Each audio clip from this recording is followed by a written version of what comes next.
আল্লাহ বলবেন কেউ নাই, মালাকুল মাউত বলবে না আল্লাহ কেউ নাই। ইয়া মালাকাল মাউত মর, মরে যা। তুমি মরো শোনার সাথে সাথে মালাকুল মাউতের কাঁপুনি ছুটে যাবে, খিচুনি এসে যাবে ভয়ে। মালাকুল মাউত এক বিকট চিৎকার হাঁকিয়ে মরে যাবে। সবাই মরে যাবে, আমরা সবাই, কেউ থাকবো না। এই পৃথিবী থাকার জায়গা নয়।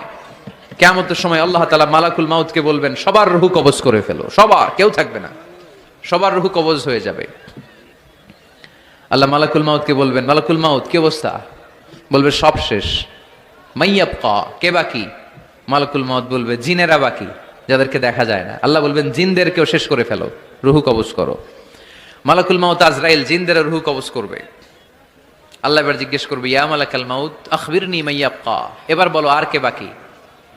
মালাকুল মাউত বলবে আল্লাহ মানুষগুলো সব শেষ, জিনগুলাও শেষ, এবার বাকি ইবলিশ শয়তান। কে বাকি? ইবলিশরেও শেষ করো, ইবলিশও শেষ। আল্লাহ আবার জিজ্ঞেস করবেন ইয়া মালাকাল মাউতি মাইয়াবকা, আর কে বেঁচে আছে বলো?